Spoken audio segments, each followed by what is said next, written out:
Buenas noches, bienvenidos a una nueva edición de La Bitácora, un programa de tertulia, debate de contenido político, social y cultural de Popular Televisión Galicia. Hoy es lunes 28 de mayo de 2012. Nos acompaña en la mesa de trabajo doña María Trigoés, abogada. ¿Qué tal, doña María? Buenas noches, bienvenida. Buenas noches, muchísimas gracias, encantada de estar aquí. En la esquina de la mesa, don Alfonso de la Vega, es ingeniero agrónomo y escritor. ¿Qué tal, don Alfonso? Buenas noches, bienvenido. Muy bien hallada, muchas gracias. Además, especialista en temas universales. Bueno, es una contradicción en términos, casi, ¿no? Pero bueno. Muchas gracias, bienvenido. Por el piropo, a mi izquierda, don Francisco Fernández Tarrío, es abogado y presidente del Centro de Estudios Públicos Poder Limitado. ¿Qué tal, don Francisco? Buenas noches, bienvenido. Muy bien, un placer, como siempre. En la esquina de la mesa, don Domingo Bello Janeiro, es catedrático de Derecho Civil de la Universidad de Coruña. ¿Qué tal, don Domingo? Buenas noches. Muy bien, muy buenas noches. Lo de temas universales, don Alfonso, se lo decía porque usted se describe algo así como universalista, ¿no? Sí, bueno. He leído eso, por lo menos en algún blog. Me gustan muchas que cosas distintas y tal, desde ese punto de vista, sí. Que conste que no fue algo dicho así al azar, sino perfectamente contrastado. Y además que me encanta lo que escribe, ya se lo he dicho en alguna ocasión. Vamos con el primero de los temas. Estafa, apropiación indebida y comisión de otras infracciones son delitos que penden sobre los gestores y adláteres de Bankia. La ciudadanía no entiende cómo el Estado tiene que dedicar tanto dinero a salvar a una entidad cuando sus directivos se han ido a casa con cuantiosas indemnizaciones y jubilaciones millonarias. 23.000 millones que no tenemos, se va a tragar este pozo sin fondo. Vamos a ver estas piezas que nos ilustran la situación. El nuevo presidente de Bankia ha salido hoy en defensa de su predecesor, José Ignacio Goirigolzarri. No va a pedir responsabilidades al anterior equipo y atribuye el agujero de la entidad al deterioro económico y a las nuevas exigencias del Gobierno. Mi predecesor, el anterior presidente, tuvo una gestión en un entorno regulatorio tremendamente convulso, en una situación económica tremendamente convulsa. Cualquier juicio, cualquier análisis que se haga, no solo del señor Rato, sino de la gestión anterior, tiene que tener en cuenta que realmente fue una dirección en un momento muy complejo y con unos objetivos tremendamente demandantes. Goirigolzarri ha explicado a la prensa el plan de saneamiento de Bankia, que precisará 19.000 millones de euros adicionales de las arcas públicas. El plan no se limita a la cobertura del riesgo inmobiliario que exige la regulación actual y que cifran en 7.100 millones. Bankia ha tomado además otros 13.000 millones de créditos sanos y los ha pasado al lado de los dudosos, lo que obliga a aumentar la cobertura. Goirigolzarri quiso dejar claro que el dinero que invertirá el Estado no es un préstamo ni una ayuda a fondo perdido. Nosotros tenemos, como profesionales que somos, la convicción que tenemos que crear valor a nuestros accionistas, sea el Estado o sean accionistas particulares, y esa es la referencia que nosotros tenemos. Aquí no hay que devolver nada, lo que hay que hacer es crear valor para esos 19.000 millones de capital. El PSOE ha dicho que no avalará más inyecciones públicas en Bankia mientras no se depuren responsabilidades en el Parlamento. El Gobierno no se ha mostrado dispuesto a hacerlo. El PSOE ha pedido hoy explicaciones al Gobierno sobre cómo se va a financiar la recapitalización de Bankia. El secretario de Organización, Óscar López, ha criticado la forma en que el Gobierno está gestionando el saneamiento de la entidad y ha expresado su temor a que el agujero se extienda al resto del sector financiero. Nacionalizaron lunes por la mañana el cuarto banco del país, ir conociendo cada día una cifra nueva del dinero que hay que inyectar en Bankia y que nadie del Gobierno haya explicado cómo hemos llegado hasta dónde hemos llegado y hacia dónde vamos en el futuro. Las críticas llegan el día después de que el nuevo presidente de Bankia pidiera 19.000 millones de euros adicionales para sanear la entidad. El PSOE ha exigido que previamente se depuren responsabilidades en el Parlamento. El vicepresidente de la Comunidad de Madrid, Ignacio González, ha echado la culpa al Gobierno de Zapatero. Esa responsabilidad empieza por el Gobierno del señor Rodríguez Zapatero, que fue el que obligó a las fusiones que se produjeron en aquel momento, el gobernador del Banco de España que las supervisó, las impulsó y en algunos casos, algunos dicen que las obligó, y en los valoradores que hicieron esas valoraciones que hoy han dado este resultado. El número 2 de Esperanza Aguirre también ha recordado que en el Consejo de Caja Madrid todas las fuerzas políticas votaron de forma unánime las decisiones que se tomaron en aquellos momentos. Bien, estamos un poco más informados, si es que puede estarse más informado. Conclusión, el Gobierno y el PSOE se echan las culpas, pero están de acuerdo en que no hay, de momento, que investigar Bankia. Don Alfonso. Bueno, pues buenas noches. Vamos a ver. Yo usé en un artículo, puedo decir que me he ocupado de este tema desde las últimas semanas, en Periodista Digital y en ABC. Entonces, he usado la palabra estafa en un artículo en ABC, se llama de Moatras, banqueros y monopodios, también en Periodista Digital. A mí me parece que hay una palabra de la picaresca española, que es la palabra moatra, que define muy bien lo que pasa, a mi juicio. Los estudiosos del siglo de oro hablaban de moatra, que quería decir el aval en falso. Cuando alguien dice que una cosa vale algo, que garantiza una determinada cualidad, y eso es falso. Y además lo dice quien tiene la misión de decirlo o está facultado legalmente para decirlo, que forma parte del concepto de moatra.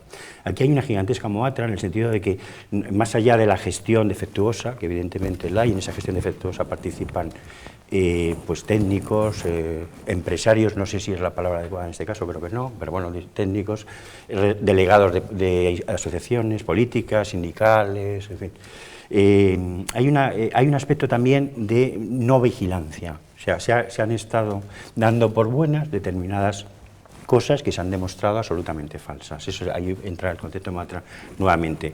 La CNMV, el Banco de España, no sé, el fiscal en algunos casos, todos estos representantes de distintas asociaciones, al final coadyuvan en montar un tinglado, que es como decía el conde de Lucanor, el árbol de la mentira, en el que están todos encima de las ramas, hasta que en un momento determinado la verdad asoma y el árbol de la mentira se cae con todos los que están en las ramas. Lo malo es que ha pillado a muchas personas, digamos, inocentes, y no, con esto no digo que los inversores cuando invierten no deban hacer sus cuentas y mirar, pero han pillado a personas inocentes que más o menos se creían lo que las instituciones oficiales les decían, y entonces ahí me parece que es parte de la cuestión. No sé qué va a pasar con el tema porque entre otras cosas, como se ha explicado en el vídeo, pues cada día van surgiendo nuevos pufos, nuevos desaguisados, y entonces ya no se sabe. Había un chiste que le comentábamos antes, don Francisco y yo, que es un chiste del hermano Lobo de hace 30 años, 40 años, perdón, del año 74, decía, la crisis ha tocado fondo, tenemos que seguir excavando, ¿no? O sea, que entonces aquí no se sabe hasta dónde vamos a llegar en esa crisis o si vamos a salir por Australia. Y es muy preocupante, no ya el hecho en sí de que haya fracasado, no, sino el que se quiera tapar, porque eso es una de las cosas, es que no vamos a enterarnos de las causas reales, hasta el detalle de por qué ha sucedido lo que ha sucedido, que es una bomba, es un torpedo a la línea de flotación de lo que faltaba en el sistema financiero español y en la economía española. Y no me quiero extender más porque ya me he extendido bastante. Creo que el concepto de moatra es un concepto que debemos tener en cuenta. Sí, vamos a ponerlo de moda, vamos a sacar nuevo léxico. Pues creo que es un término de la picaresca que lo usa Cervantes, con el tema del Rinconete y Cortadillo, el coloquio de los perros con los pastores, los malos pastores que son los que matan al ganado, no los lobos. Es decir, creo que el concepto de moatra es muy clarificador y muy lúcido. Don Alfonso, pero en la sociedad actual, prácticamente analfabeta funcional, y que me diga usted que aparece en Cervantes o en Rinconete y Cortadillo, etcétera, es tener unas pretensiones. No, quiero decir que muchos problemas siguen en la historia de España. O sea, parte de las problemáticas del siglo de oro, más allá de los que no se llamaban preferentes o se llamaban subprime o no sé qué, se llamarían de otra manera. Pero bueno, el fondo de la cuestión, que es un timo, es una estafa amparada, insisto, en una institución que actúa fraudulentamente, tanto por incompetencia o por complicidad o por ambas cosas. Entonces, eso sigue siendo igual. Era lo que hablábamos. De Cervantes y ahora, por desgracia. Eran los comentarios del otro día, los comentarios que nos hacíamos el otro día, ¿no? Después de visionar el vídeo de Azán y Alcalá Zamora y toda aquella gente que decíamos, bueno, superados sí, pero somos mejores, somos igual de tramposos, mentimos menos, etcétera, etcétera. Yo creo que tenemos más información, pero de allá que seamos más cultos hay una gran diferencia. Sí, de todas maneras, hay una peculiaridad, y es que la cantidad, antes una de las precisiones que aparecía en el vídeo es un dinero que no tenemos. Esto carece de antecedentes en toda la historia del sistema financiero español. Esta cantidad son 23.000 millones de euros, que son más de 3 billones, como don Alfonso tiene conocimientos universales, nos lo traducirá en bellones, pero por decirle eran más de 3 billones de las antiguas pesetas. Si patrón oro no habría oro en toda América. Es una cifra extraordinaria, el 2,3 del PIB, la partida de educación de un año, la prestación por desempleo de un año, el coste financiero de la deuda, o sea, es... Es decir, ¿cómo se puede? Entonces ahora la explicación es cómo una entidad que tenía toda la solvencia y que además había un pasteleo político, porque el presidente era nombrado por un partido en concreto, pero el vicepresidente, por ejemplo, el último vicepresidente de Caja Madrid se llamaba Zapatero, pero no Rodríguez Zapatero, pero bueno, Virgilio Zapatero, que había sido rector de la Universidad de Alcalá de Henares, a donde llegan los rectores. Entonces es cierto que no alcanza uno a comprender cómo se puede llegar a dilapidar tanta cantidad de dinero, como además ahora tenemos un problema añadido, y es que es un dinero que no tenemos, que el Estado español no lo tiene, porque después nos quejamos de las famosas agencias de calificación, de la prima de riesgo, de los mercados. Es claro, la gente cuando te presta dinero, después te imponen las condiciones que estime más oportunos para sus intereses. Se está haciendo liberal, don Francisco. Sí, lo tengo ya arrimado a la causa. Las cosas. Es cierto que al principio teníamos que todo empieza así también, es decir, si se acuerdan, en diciembre el traspaso era modélico, todo era un pasteleo que continúa así, ¿no? El gobernador del Banco de España 308.000 millones de fíjese beneficio. usted, como usted se remontaba y las señoras no tienen edad y de los caballeros es el de más edad, sin duda, el gobernador del Banco de España, el Banco de España en sí mismo, era una institución de máxima credibilidad. Es decir, cuando el gobernador del Banco de España o el Banco de España determinaba una indicación económico-financiera monetaria, era creíble. Ahora se ha dicho, no, en los últimos tiempos... En la época de Banesto ya, yo creo que la credibilidad, por lo menos para mí, quedó... Sí, eso bueno, pues, pero le estoy hablando del siglo de oro, al que usted se remontaba. Es decir, para que ahora llegamos a un sistema en donde esta ya es la enésima reforma financiera, cuando no ha habido ninguna reforma. ¿Saben en lo que consiste la reforma? Lo decía también muy bien el vídeo, en modificar el sistema contable de los bancos para sanear sus cuentas y para que el dinero fluya no a quien tiene, es decir, no para que los bancos cumplan su función. La función del banco histórica y actual y de futuro es prestar dinero a los emprendedores, a las empresas, a los autónomos, a los pequeños empresarios, para que fluya el crédito, para que podamos salir de esta crisis. Y lo único que han hecho es que el crédito se lo han quedado los bancos para sanear sus cuentas y para distribuir entre sus altos dirigentes. Y aquí, efectivamente, por concluir, no responde nadie. Se pretende. Doña María. Sí, yo aquí lo que veo también es el papel del Banco de España, porque realmente antes comentaba, ¿no?, que no se sabían las causas reales de cómo se llegó a toda esta situación. Bueno, yo creo que se intuyen las causas. Y las causas vienen, yo creo que gestionadas por ese momento que vivimos todos de la burbuja económica, porque ya no solo de la burbuja inmobiliaria, ¿no?, sino de la burbuja económica, en donde había dinero para todo el mundo. Aquí se daba dinero a quien lo pedía, a quien entraba por la puerta, y eso a lo que se llegó es a que en el momento en el que llega una crisis económica, cae todo el castillo, porque era un castillo de naipes, y se han llevado dinero todos, Pero dinero de verdad. Pero no, claro, se llevó dinero de todo. Vamos a ver, pero, doña María, ahora, pero cuando decimos que hay dinero para todo el mundo... Cuando auditaba las cuentas de los bancos y de las cajas, ¿qué pasaba? Y las auditorías de esos bancos y de esas entidades financieras, ¿quién las firmaba? Porque, claro, es que... Claro, firmaba el muatrero, se llama muatrero. Claro, estas entidades se supone que tenían que tener unas ciertas garantías, pero es que por encima de ellas estaba el Banco de España, que es el que tenía que gestionar y el que tenía que garantizar. Entonces, ¿qué hacía el Banco de España?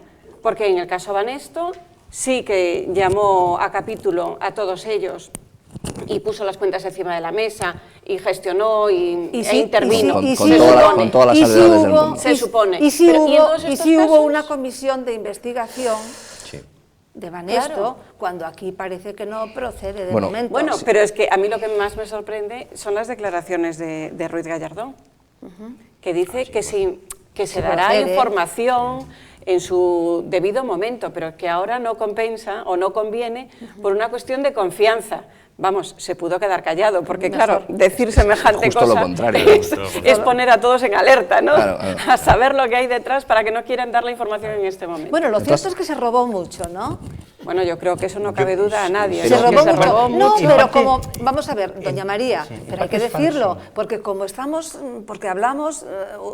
acostumbrándonos demasiado a hablar con eufemismos, ¿no? Porque es que, y la ingeniería financiera, pues es eso, es llamar a las cosas, pero bueno, sabemos, la gente entiende que es que hay gente que robó, que trincó, podemos decirlo más coloquialmente, menos, hay un dinero que falta. Mire, y hay un dinero, doña María, que es peor. El maquillaje de la contabilidad. Doña María, pero pero es que, por eso cuando yo le preguntaba si era un dinero real o era virtual, no, esta gente tiene dinero pero de verdad, dinero en lingotes, dinero en dinero. Y no dinero precisamente... Pero ¿cómo ha generado ese dinero? Esa es la clave, es que gran parte de ese dinero no es que no lo tengamos, es que no existe literalmente. Claro. No existe. Son meros apuntes contables. Pero esta gente sí lo tiene, sí, por y eso, es de verdad, hilando, por eso yo le preguntaba. Hilando con eso, no solamente era ingeniería... El inversionista, es decir, no, cuidado, don Alfonso, no conviene no engañar, es decir, se han dilapidado 23.000 millones de euros y ese dinero alguien lo puso ahí, Pero parte es encaje bancario. Claro, sí, que cambiar un apunte. El encaje bancario a mí, yo como no soy economista, me vale muy bien la explicación, porque queda muy elegante. Pero es que explíqueselo al pequeño ahorrador. Cuando antes usted hablaba de pasada de las preferentes, que aquí se ha tomado, explíquele a ese señor que ha puesto el dinero, porque ese dinero es como el dinero, cuando se habla de dinero público, ese es dinero que procede del que genera la riqueza, que somos el conjunto de trabajadores, más o menos con mayor o menor fortuna, y que lo pones a disposición, a buen recaudo, en una supervisión. Pero el banco crea dinero. Y es que, además de esto, pues un poquito antes de entrar en bolsa, se le dice a la gente que transforme en acciones su capital. Y hace un año, estos gestores de Bankia no podían ser absolutamente desconocedores de esa deuda multimillonaria cuando salieron a banca, y los de porque había la supervisión del Banco de España, de la Comisión Nacional del Mercado de Valores, claro que lo tenían que conocer, y de Deloitte, que también ahora es una auditoría. Ahora se negó a firmar, si me permitís, hay que ser justos. Si me permitís, hay que ser justos. Hay que ser justos también, porque salió en prensa hace muy poquito, circuló una carta del equipo de inspectores del Banco de España en tiempos de Caruana, si no recuerdo mal, que ya avisaba en época de Solves y demás, de que esto iba a ser un auténtico despropósito. Lo que pasa es que, como siempre, no han funcionado con criterios. El Banco de España funciona con criterios estrictamente políticos. Entonces, aquí más que una burbuja financiera o inmobiliaria, hay una burbuja política. O sea, los que han creado todo este tinglado han sido los políticos, y digámoslo claramente, para financiarse a sí mismos en la mayor parte de las ocasiones. Y quiero dejar claro además una cosita. El Código Penal es muy claro al respecto. Entonces yo pediría que se aplicase. Yo creeré en la regeneración democrática y en la transparencia y en la confianza el día que se aplique el Código Penal a los administradores de estas sociedades. Los administradores de hecho derecho de una sociedad constituida que falsearen las cuentas anuales u otros documentos que deban reflejar la situación jurídica o económica de la entidad de forma idónea para causar un perjuicio económico a la misma o a alguno de sus socios o terceros, castigados con la pena de prisión de 1 a 3 años. Cuando vea que se cumpla este artículo, entenderé todo el tema de la confianza y la transparencia, porque no nos confundamos. Lo que dice el señor Gallardón es exactamente lo contrario de confianza, es generar desconfianza. Vamos a claro, se pudo quedar callado aunque ganábamos más. Claro. Vamos a oír en 30 segundos las palabras de Mariano Rajoy de este mediodía, donde, pues donde dice que no permitirá que ninguna comunidad autónoma tenga que ser rescatada. Vamos a verlo. Sí habrá un procedimiento, pero ya el Gobierno ya tenía pensado hacerlo porque, como le he dicho, el Gobierno es el responsable de lo que pasa en nuestro país y, sobre todo, en temas tan fundamentales para esto. No vamos a dejar a ninguna comunidad autónoma caer, porque no se puede. Igual que no pueden caer las entidades financieras, porque no se puede, porque es que si no se cae el país. Y esta es la razón por la que tenemos que actuar y seguiremos haciéndolo en circunstancias muy difíciles, como todos ustedes saben. Esto realmente... Sí, esta Bankia, claro.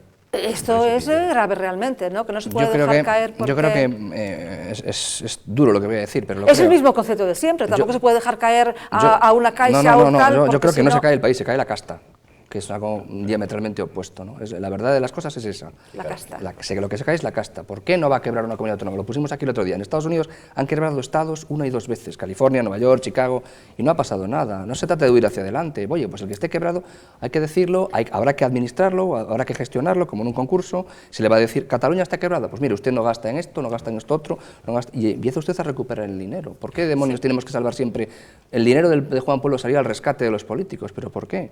¿Y por qué tenemos miedo de que caiga una caja a un banco? ¿No hay un fondo de garantía de depósito? Claro. ¿No garantiza el Estado los depósitos? Bueno, pues no hay vacíos. El día que caiga una caja, pues habrá un banco al acecho para acoger a los clientes, como ya pasa, de hecho, o como ha pasado antes, 50 y pico bancos cayeron en España en la última crisis bancaria. No es así, no es cierto. Yo creo que lo que caería aquí sería el sistema de la casta política. Claro, es que yo, oyendo esto, todavía, bueno, he tenido poco tiempo para reflexionar, pero me he echado a temblar porque digo, bueno, yo me hago esta cuenta. En Galicia, efectivamente, hemos cumplido con el objetivo de déficit, ¿no? Somos la comunidad. Una vez caído ya el mito Madrid, quedamos como los primeros, se han hecho bien las cosas, Alberto Núñez Feijóo, etcétera, etcétera. Entonces ahora vamos a tener que trabajar para Valencia, para Andalucía, que lo han hecho rematadamente mal y están quebradas.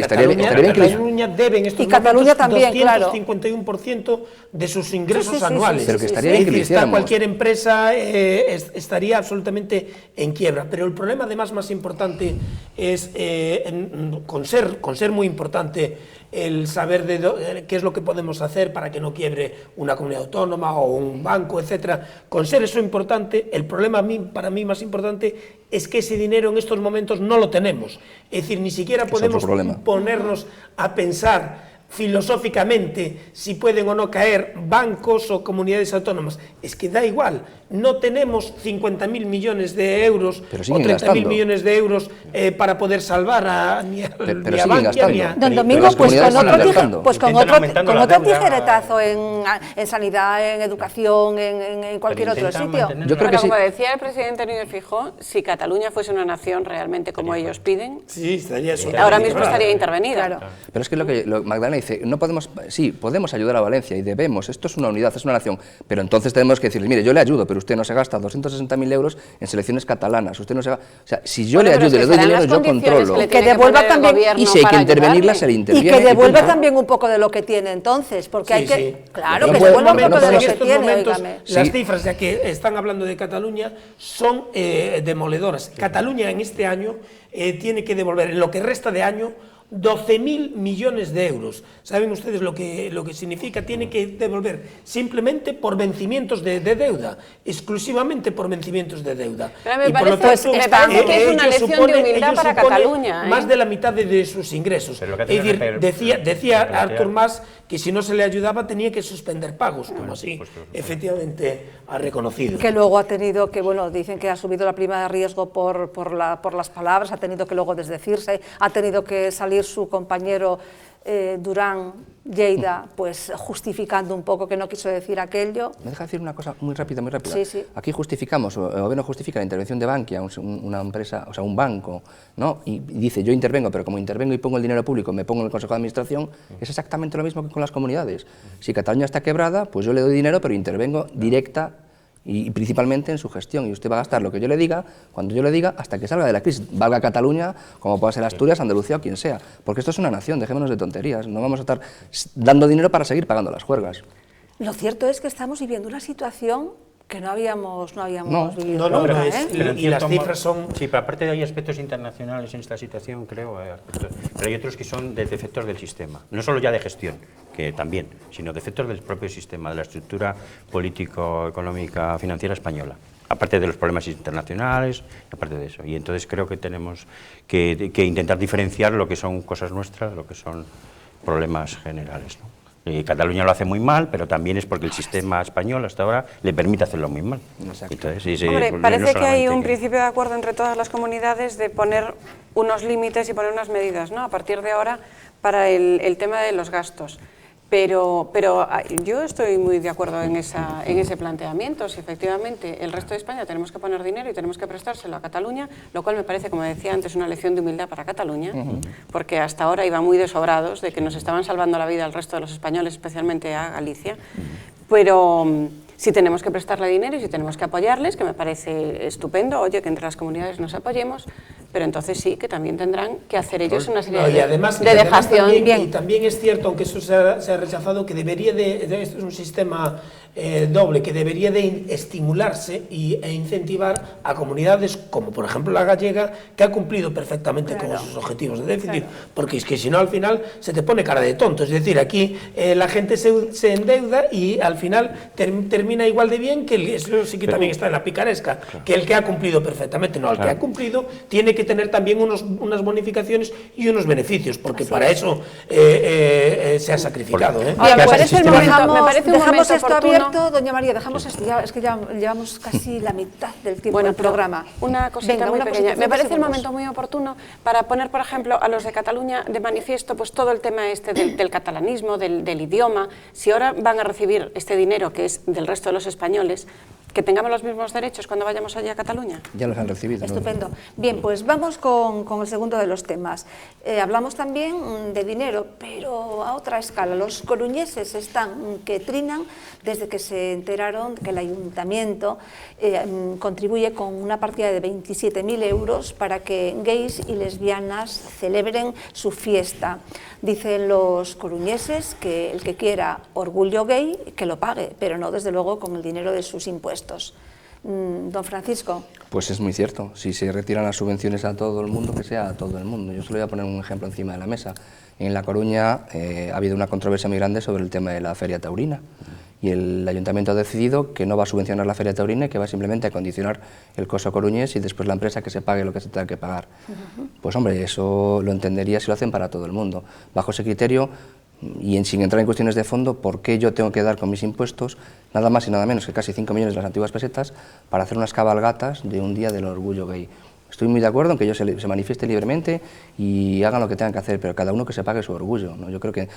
Y máxime cuando hay proveedores que no han cobrado en el ayuntamiento. O sea, si solo hay un proveedor en La Coruña que no ha cobrado una factura, me parece indecente, y me duele decirlo, porque creo que en líneas generales Carlos Negreira es un gran alcalde y yo le tengo aprecio personal, pero en esto yo creo que se han equivocado.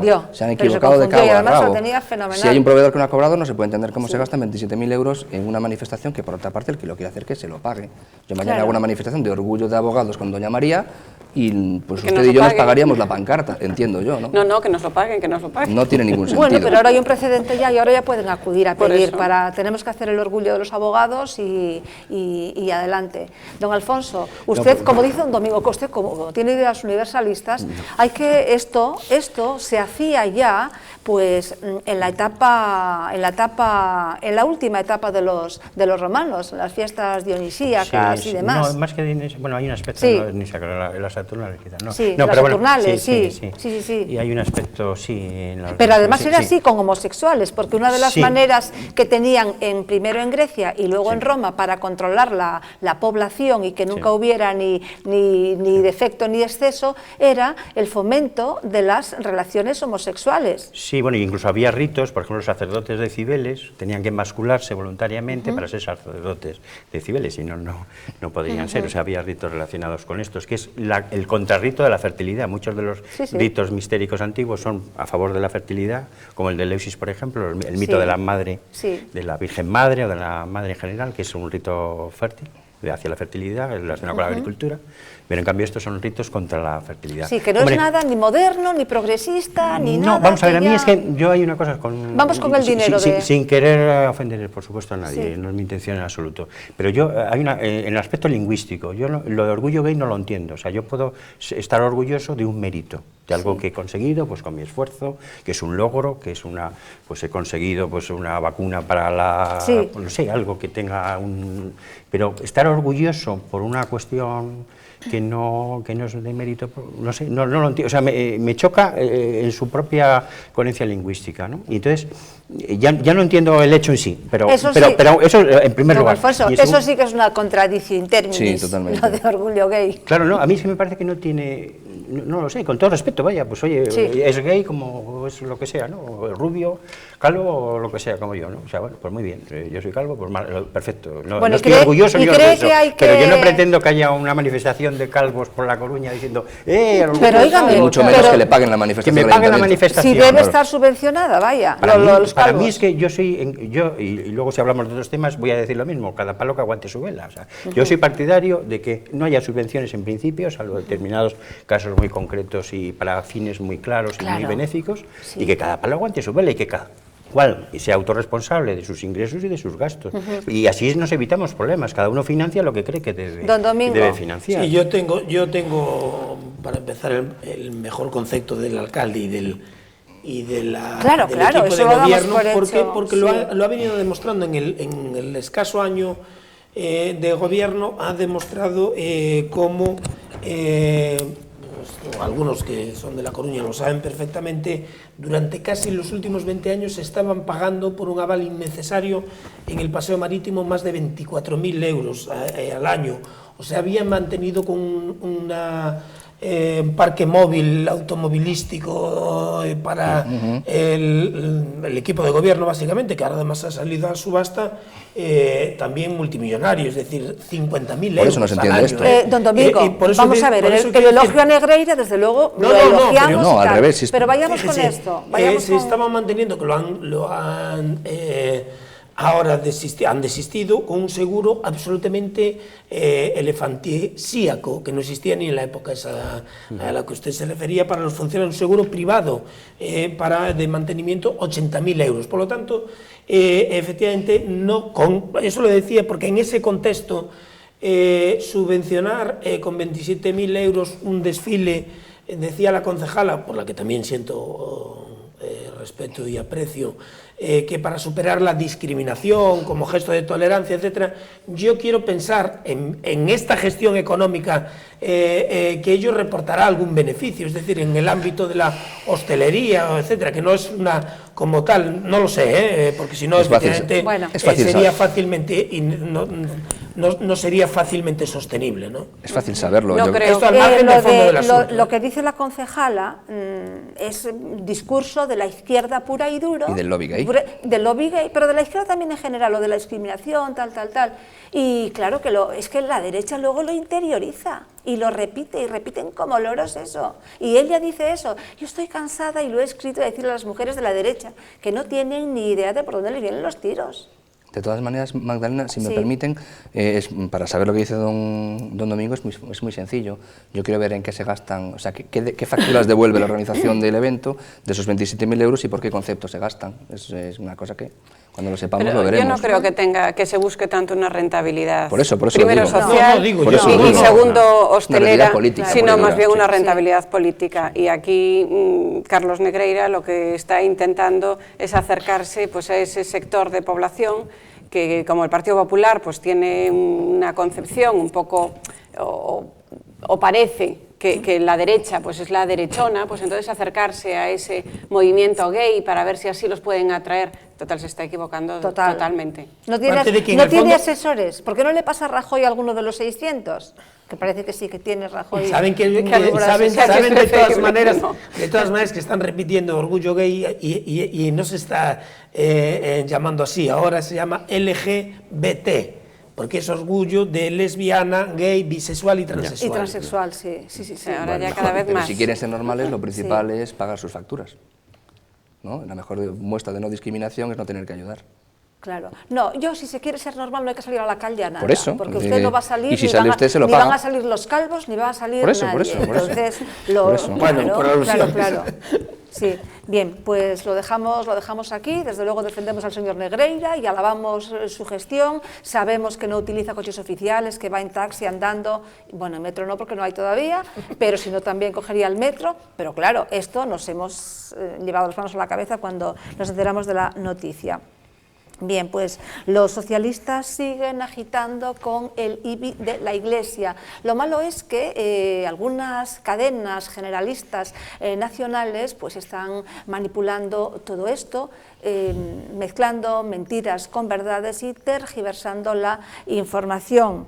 No se dice, por ejemplo, que, bueno, no se dice, dejo aquí la entradilla y ya les dejo el tiempo para ustedes. Doña María, hablamos de esto efectivamente el viernes, sí, pero he querido traerlo nuevamente porque no se para de hablar de esto, porque siguen insistiendo en que la Iglesia tiene que pagar, etcétera. No, y además a mí lo que más me sorprendió es que este fin de semana han salido unas declaraciones de alguien del Partido Socialista, no recuerdo exactamente quién era, pero decía que ya era hora de que la Iglesia aportase dinero a la sociedad y que por lo tanto se empeñaban en que tenía que pagar el IBI. Y me planteo yo, o traía a colación todo lo que se había comentado el día anterior en el programa, todo lo que está aportando la Iglesia, pero señores, vamos, es que no se dan cuenta ustedes de todo lo que está aportando la Iglesia de manera voluntaria, con toda la gente necesitada, con todos los servicios que se están prestando a la sociedad, y nos viene ahora diciendo, poniendo de manifiesto que es que ya es hora de que la Iglesia aporte dinero, pero vamos a ver. Pero además, lo que también comentábamos, que no se trata solo de una exención que sea a favor de la Iglesia, sino pues de muchísimas otras fundaciones, de los sindicatos, de los partidos políticos. Pues bien, pues entonces si esto se modifica respecto de la Iglesia, que se modifique también para los sindicatos y los partidos. Si yo no me equivoco, y si hay alguien aquí presente que me corrija, se han manifestado contra la reforma laboral y al día siguiente la ha aplicado haciendo un ERE a sus propios trabajadores. Los socialistas, porque usted decía un representante de los socialistas, pero también el señor Rubalcaba a la cabeza, se han manifestado para que la Iglesia pague el IBI y justamente ellos no pagan impuestos. Los partidos políticos, las organizaciones sindicales, y muy bien lo decía usted, no hay un solo comedor de Cáritas, que yo sepa también, pero pueden corregirme, en las casas del pueblo. Es decir, lo que está haciendo la Iglesia no tiene parangón, aparte de la ignorancia que supone las modificaciones, lo decía muy bien el presidente Rajoy. No tenemos nada de que preocuparnos que para ahora llevar a cabo la sanción de un acuerdo, en este caso de carácter internacional con la Santa Sede, las modificaciones de las leyes de Hacienda local, de mecenazgo, de fundaciones. Hombre, no, es decir, todo lo que signifique una reducción, porque se dicen un 20% las aportaciones a sindicatos, organizaciones empresariales y partidos políticos. Todo lo que no sea subvención cero para sindicatos y partidos políticos no tienen ninguna legitimidad para hablar de eso, lo que usted muy bien decía, de toda la labor que está haciendo, a ver si alguna casa del pueblo tiene un comedor como los de Cáritas. Bueno, es que a propósito de Cáritas efectivamente se surte de que, vamos a ver, contribuyen todos ustedes, vean el anuncio. En esta casilla cabe la inmensa labor espiritual y social de la Iglesia, que contribuye a crear una sociedad más justa, solidaria y que hace posible el anuncio de la palabra de Dios a todos. Marca la X a favor de la Iglesia en tu declaración de la renta. Ayudas a la Iglesia, ganamos todos. Así es. Don Domingo, ¿cómo es eso? ¿Que no tendrá que pagar más si le sale a pagar y tampoco le devolverán menos? Muy bien, ya lo ha dicho usted perfectamente. Sí, pero... no, pues eso sí que es cierto, es decir, y aparte que se relaciona aquí, que esa es una de las ignorancias de este tipo de campañas que no se le debe de ocurrir, o a lo mejor es, para que no se hable de otro tema, es un acuerdo con la de la Santa Sede de 1979. Claro. Es decir, ya lo último que nos faltaba es que uno de los problemas principales de nuestro país fuese dar esa relevancia internacional a algo que no tiene problema. Por cierto, aprovecho también para anunciar, si me lo permite, que este miércoles hay un partido benéfico en La Coruña en favor de la cocina económica, que también está haciendo una labor realmente importante, porque desgraciadamente... ¿Este miércoles, don Domingo? Este miércoles, sí. Diga más. A las 7 de la tarde, pues es un partido entre... de fútbol y de baloncesto, entre personas variadas, algunos ex deportistas profesionales y otros pues aficionados. ¿Usted también juega? Yo también. Usted siempre está en todos los araos, ¿eh? Ya sabe que cualquier actividad benéfico-social puede contar siempre con mi presencia. Bueno, y alguna que otra actividad medio frivolona, ¿no? Hombre, cuando le nombraron a usted Mister Elegancia, porque tenemos aquí a Mister Elegancia. Ese es un mal concepto de la elegancia, porque fíjese que detrás de... y esto fue un acto en el Hostal de los Reyes Católicos. Sí, por supuesto. Y para lo que detrás hay, pues toda la industria de la moda, de la peluquería... Es una manera de hablar, ¿no? Es una manera de hablar. Pues muy bien por ese partido de fútbol. Ah, por cierto, hablando de fútbol, no sé si son futboleros o no, pero desde luego La Coruña está de... Hombre, aquí está, enhorabuena. Ya estamos de vuelta. Yo creo que tenemos, se han juntado, tenemos ahí al Depor... Claro, se han juntado dos cosas de justicia. Tenemos una ciudad de primera, pues qué menos que tener un equipo otra vez de primera, ¿no? Claro, claro. Y ahora ya solo falta que se paguen los impuestos, porque uno de los temas que antes se hablaba, y a la Seguridad Social, que se hablaba de Bankia, que yo creo que no ha salido.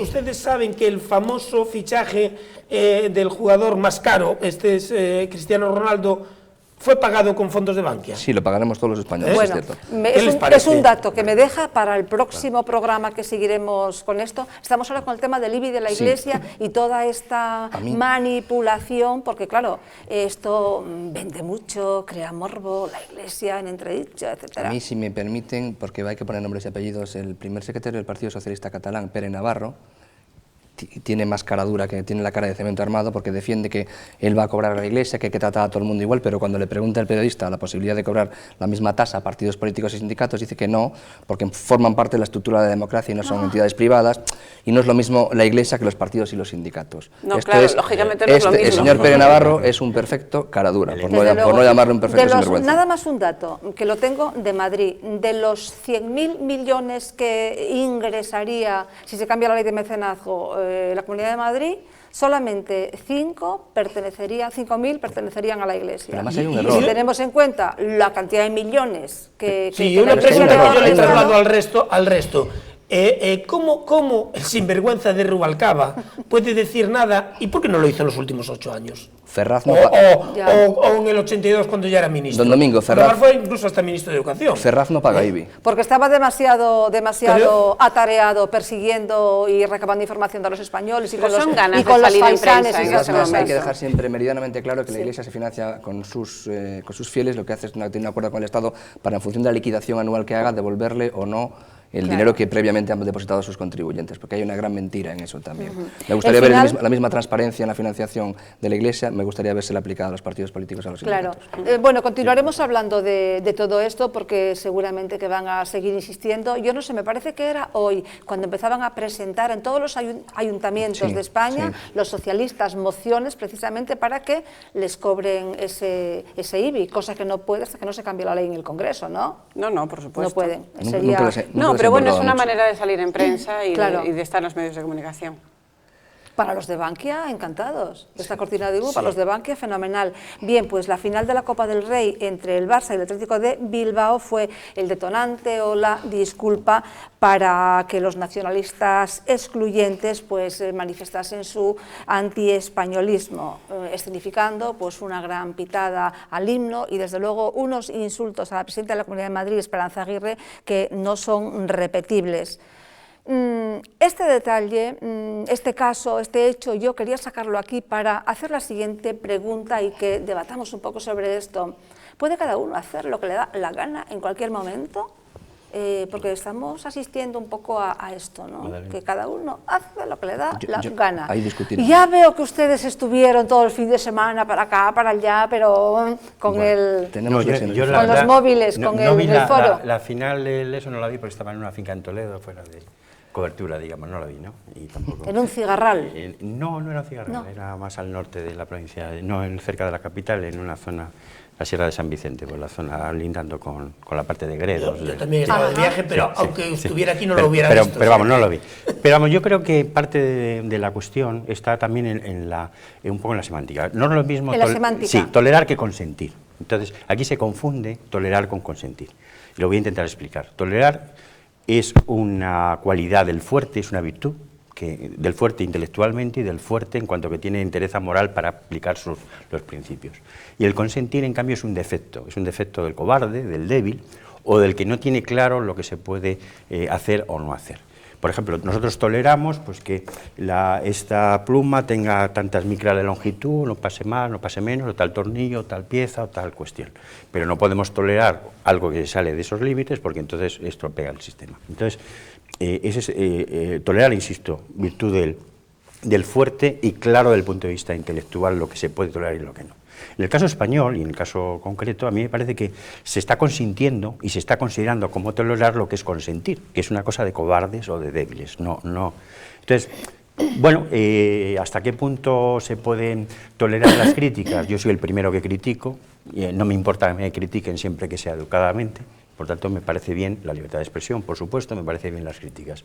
Ya no tengo tan claro cuando no son a personas, sino cuando son instituciones de carácter permanente e invariable, como es símbolos que tienen que ver con la nación española, no con el jefe del Estado, no con el jefe de gobierno, no con el presidente de una comunidad o tal. A mí eso ya me parece que es otro tema que merece una consideración diferente. Y en el caso de la final, esta famosa, aquí se ha llegado no por casualidad, se ha llegado como resultado de un proceso histórico, al menos en los últimos 30 años, en que se han ido consintiendo cosas, no tolerando, sino consintiendo cosas, y no se han fijado límites hasta dónde que no se deben sobrepasar. Parte del problema es que no se han considerado esos límites, que son, en este caso, los que define la Constitución o el código o los códigos. Le faltaba decir aceptar. Es inaceptable, no hay ningún país democrático del mundo que acepte este vilipendio a sus símbolos. Sí que lo hay, sí que lo hay. Sí que lo hay. Lo que le decían, Esperanza Aguirre, Esperanza Aguirre, Entonces yo voy a esto, cualquiera puede hacer lo que le dé la gana, se puede insultar, esto no es ir realmente mucho más allá de la libertad de expresión, esto no es libertad de expresión, insultar no es libertad de expresión. Y estos fanáticos de la libertad de expresión consentirían el insulto, el vilipendio a los símbolos del País Vasco o de Cataluña. ¿Pero qué tiene que ver eso? Y entonces nosotros tenemos que actuar igual, yo no estoy de acuerdo. Punto uno, se ha consentido, pero punto dos, es que ni los políticos ni los representantes responsables de los clubes de fútbol han pedido perdón por el agravio. Pero es que no son ellos los que están insultando. Yo no estoy de acuerdo con ese punto número uno. A mí me parece que ningún Estado debería criminalizar que se pite un himno al jefe del Estado. Yo quiero tener la suficiente libertad de expresión para poder criticar públicamente a quien me dé la santa gana. Usted pone un ejemplo de países en los que no funciona. Le pongo el ejemplo clásico, Estados Unidos. A nadie se le ocurre, ¿verdad? Cuando se hizo la bandera americana suena el himno, todo el mundo se cuadra y nadie se le ocurre pitarlo. Sin embargo, es un país en el que quemar una bandera no es delito. O sea, la clave está, como siempre, de abajo a arriba. Yo no quiero que el Estado me diga a quién puedo pitar y a quién no. Y no quiero que haya un artículo en el Código Penal que me diga usted no puede mostrar disconformidad, como lo hay en la actualidad, con el jefe del Estado, con la bandera, con las comunidades autónomas, con los símbolos de las comunidades autónomas. No estoy de acuerdo con eso. Yo creo que la nación se hace de abajo a arriba y no de arriba a abajo. Dicho esto, yo creo que lo que ha habido aquí es una provocación política de los nacionalistas, que no son todos ni son la mayoría, y una entrada al trapo, por utilizar términos taurinos de Esperanza Aguirre, que yo lo admiro en muchas cosas, que se ha equivocado de cabo a rabo. No por lo que dice, que en el fondo de la cuestión podríamos estar todos de acuerdo, sino porque ha entrado al trapo en una provocación y lo que ha conseguido, bajo mi punto de vista, del déficit que tenía o del problema de Bankia, bajo mi punto de vista se ha equivocado. Bueno, yo voy al fondo de la cosa más allá de la política. Ahí va a ir yo voy al fondo de la cuestión. Una reflexión pública. ¿Por qué en la Copa del Rey sí y no los fines de semana en cualquier partido? Y yo le voy a poner un ejemplo, y me duele porque la admiro, pero es verdad, en el Estadio Santiago Bernabéu, o en el del Bilbao, o en el del Barcelona, cada fin de semana, por poner un ejemplo, en el de Santiago Bernabéu, ondean banderas nacionalsocialistas, es decir, nazis, esvásticas y cruces gamadas. Se corean símbolos y consignas racistas. Se insulta a políticos, se ha insultado a periodistas. Se ha llegado a pasar un periodista, ¿os acordáis? José María García, con una especie de muñeca hinchable por toda la grada. Bien. ¿Dónde estaba Esperanza Aguirre ese fin de semana? Probablemente en el palco. Esto es la gente, cuando se junta en masa pasa? Es incontrolable. Entonces, es incontrolable el día de la Copa del Rey y es incontrolable dentro del fin de semana cuando haya otra competición. Esto es más allá, lo que yo quiero debatir aquí va más allá de Esperanza Aguirre. Yo esto más bien lo traía como, bueno, pues como pretexto para hablar de esto. Vamos a ver lo que nos dice el vicepresidente de la Comunidad de Madrid. Yo decía desde el punto de vista de la educación, no la política. Yo creo que fue un hecho lamentable del que muchos temíamos ya que esa circunstancia se pudiera producir. Creo que lo que se produjo el viernes por la noche en el Estadio Calderón confirmó la denuncia que hizo la presidenta regional de que era inaceptable que se estuviera provocando ese insulto y esa manifestación contra los símbolos del Estado, y lo que es muchísimo más lamentable es que 36 horas después ningún presidente de los clubes que allí jugaron, ni la Federación Española de Fútbol, ni los responsables políticos de las comunidades del País Vasco y de Cataluña hayan condenado de manera rotunda las pitadas y los insultos que allí se produjeron a los símbolos nacionales, como tampoco lo hicieron condenando aquellos actos que estaban organizando para conseguir ese objetivo. No solo eso, sino que hoy el señor Urkullu en su Twitter se jacta de que triunfaron los pitos sobre el sonido del himno nacional y no lo atribuye, entre otras cosas, ni más ni menos. Bien, pues a ver si se disculpan. Don Francisco. Sí, no quería acabar la argumentación. Dicho lo principal, que yo creo que en la libertad de expresión sí está amparado que uno pueda expresar su disconformidad con la jefatura del Estado, con la bandera o con lo que sea, también tiene que entender esta gente que nosotros podemos hacer una crítica. Entonces ellos han pitado el himno, yo ahora soy perfectamente libre para decir que eso fue un acto de esquizofrenia, de catetismo y de aldeanismo, porque lo coherente en esta gente que pita sería que hubiera abandonado el estadio o que no hubiera ido. Esa parte de la afición barcelonista del Bilbao o del Barcelona, lo coherente es que se hubieran ido. Lo que no tiene sentido es que alguien pite un himno y después llore o se alegre en función de si gana o pierde la copa que representa al Estado que dicen odiar. Entonces, valga la libertad de expresión para que ellos se expresen, pero tengamos la valentía también de decir que es un comportamiento esquizofrénico, paleto, cateto y aldeanista y de muy mala educación. Y no quiero acabar de decir que lo de Televisión Española me ha parecido patético. Primero porque el periodista, nadie, no sé por qué se sintió en la obligación de decir en directo, bueno, como han podido comprobar, habéis sido mayoría la gente que ha pitado, lo dijo. Y después, no puede estar 1 hora y media Televisión Española diciendo que el comportamiento de las aficiones fue ejemplar.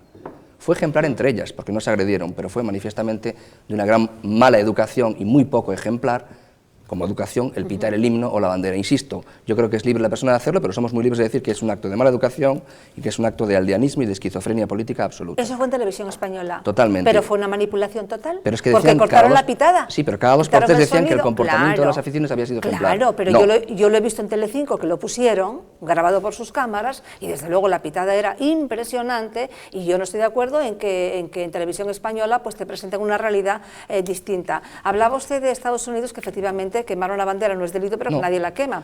Es que en Estados Unidos hay muchas cosas que nadie hace, aunque no sean delito. Esa es la clave. ¿Por qué? Porque hay, bueno, pues hay esa pedagogía y generacional. Hay que ir, estoy de acuerdo. Por ejemplo, en Estados Unidos, una cosa que a mí me sorprendió, yo vivía allá, y bueno, en los museos no se paga. En los museos no se paga, pero pones la voluntad.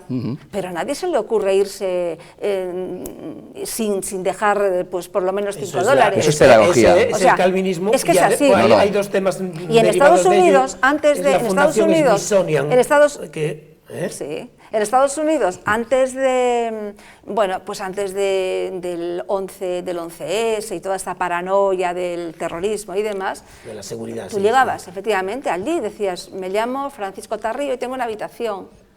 Y nadie te pedía absolutamente nada, como muchos te pedían pues el número de la seguridad social, tal, eso es para cierto, nada. Eso es cierto. Hoy te piden la tarjeta de crédito para el voucher. Sí. ¿Pero por qué? Porque la nación se trabaja. Lo que no podemos hacer es dejar la educación en manos de los nacionalistas y ahora protestar porque nos piten. No, es el concepto.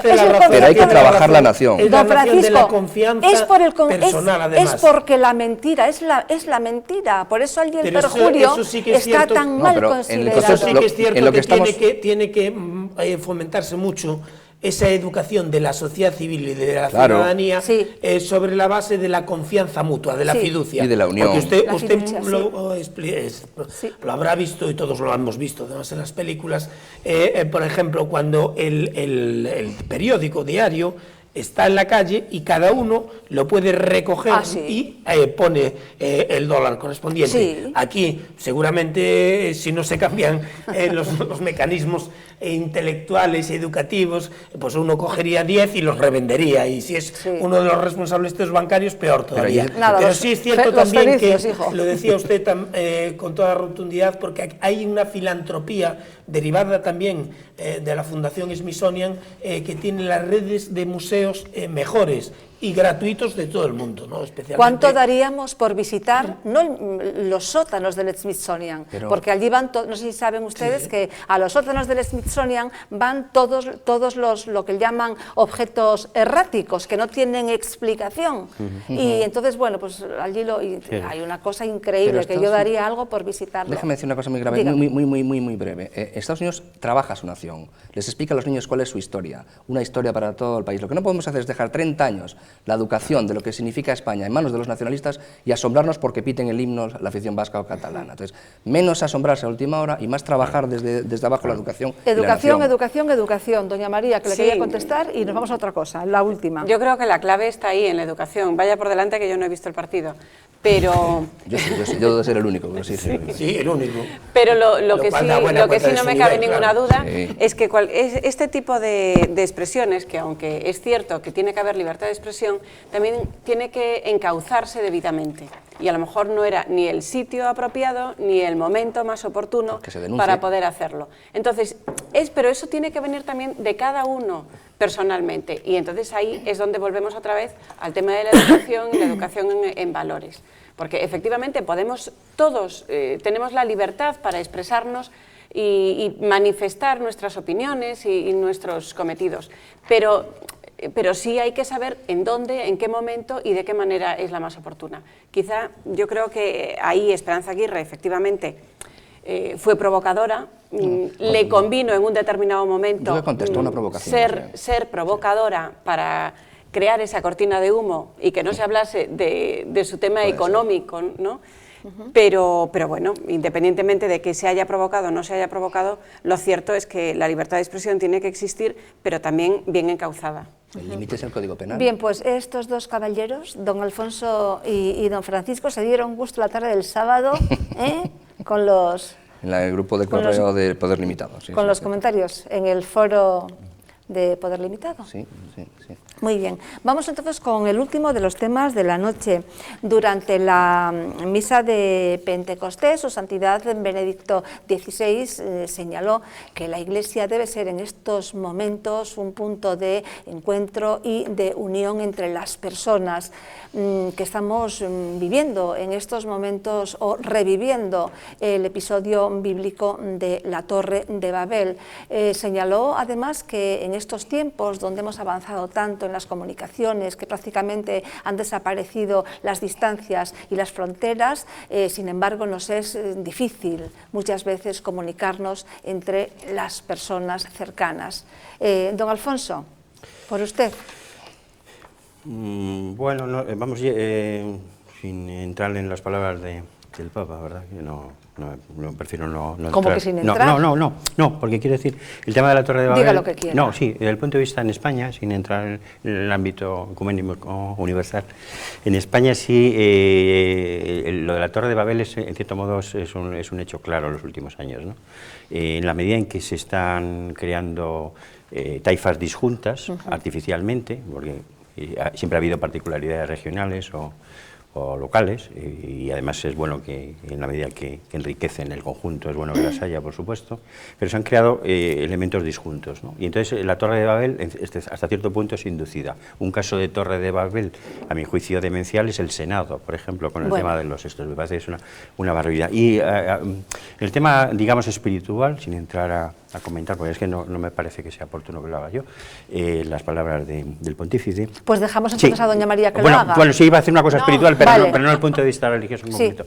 O sea, yo creo que hay un lenguaje que es común a todas las personas, que es el lenguaje de la mística, que es un lenguaje en símbolos. Claro. Y luego hay lenguajes que son teologías, que tienen que ver con los códigos, que tienen que ver con las historias, con las conductas, con tal. Entonces, hay un libro muy bonito de de un místico musulmán español, granadino, se llama Ibn Abentofail, que ha tenido mucha importancia en la historia de la cultura española, se llama el filósofo autodidacto. Y entonces ahí se plantea muy claramente hasta qué punto hay posibilidades de contacto y de unión entre los que buscan la verdad a nivel racional, los que buscan la verdad desde el punto de vista espiritual, místico, y en cambio cómo se producen problemas de entendimiento, problemas de conducta, con los que se someten a un código, no necesariamente, pero puede suceder, que tiene que ver con una determinada teología, que tiene que ver con un determinado código cerrado, de tipo racional e histórico, no tanto desde el punto de vista espiritual y místico. Lo que quería decir en cuanto a Torres de Babel, la forma, a mi juicio, de unir es por la vía de la mística, por la vía de los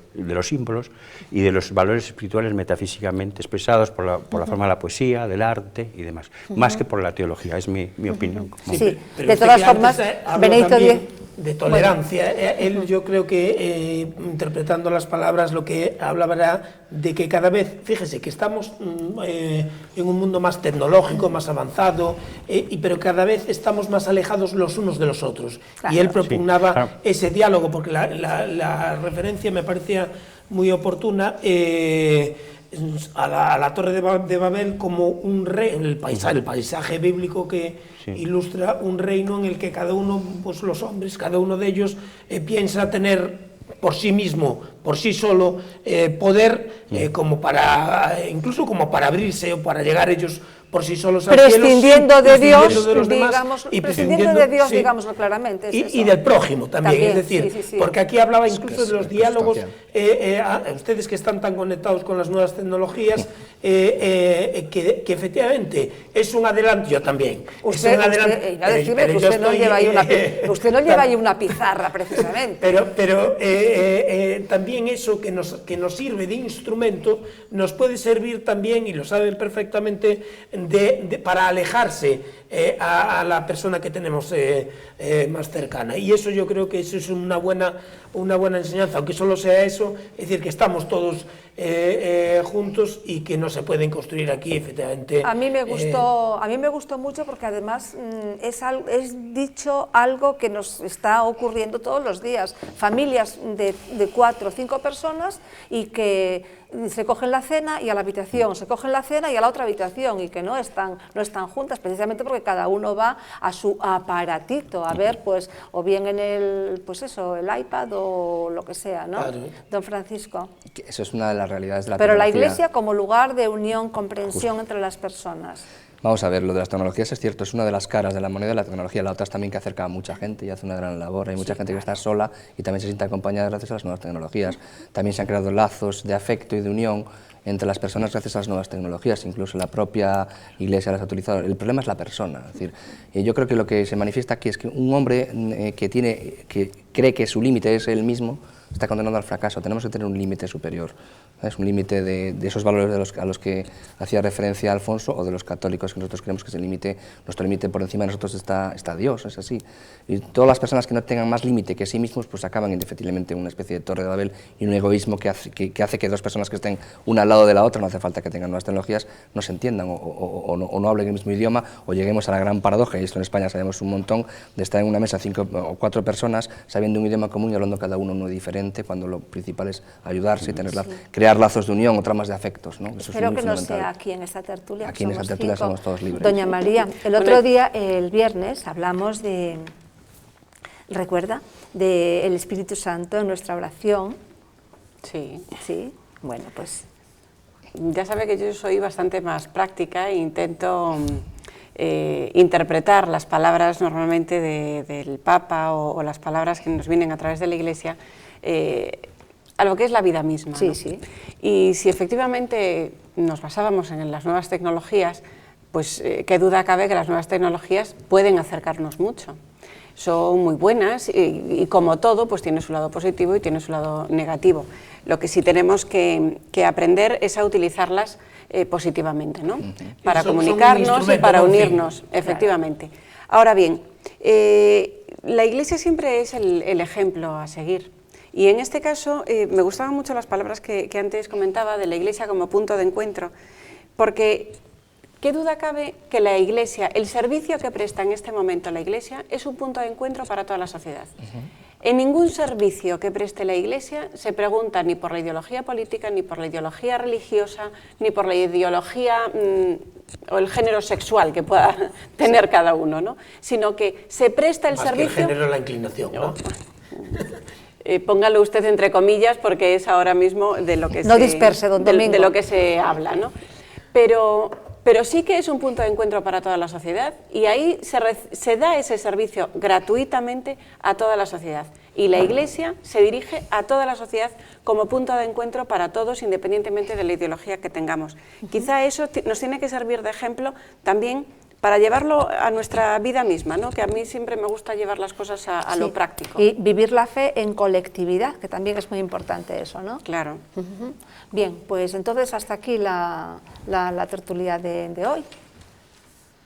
Don Alfonso, muchísimas gracias. Nada, bueno, ¿Queréis decir alguna cosita? No, es un placer estar.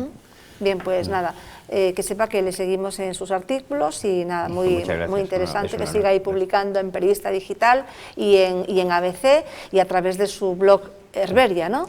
La garita de Herberia. La garita de Herberia. La garita de Herberia es un acantilado que hay en la costa gallega, que es el más alto de todo el continente europeo, tiene 625, 626 metros. Estupendo. Y es un sitio maravilloso que recomiendo visitar. Está en el término municipal de Cedeira. Pues muchísimas gracias por haber venido a la bitácora, doña María. Gracias a ti. Gracias también por haber venido. Encantada de estar. Don Francisco. Pues muchas gracias y quiero mandar un saludo a don Miguel Cancio, contertulio de esta casa, que estará en estos momentos finalizando su conferencia en el Casino de La Coruña. Ajá. Muy bien, pues lo felicitamos también desde aquí, que ya empezará a venir una vez que termine las clases y es que...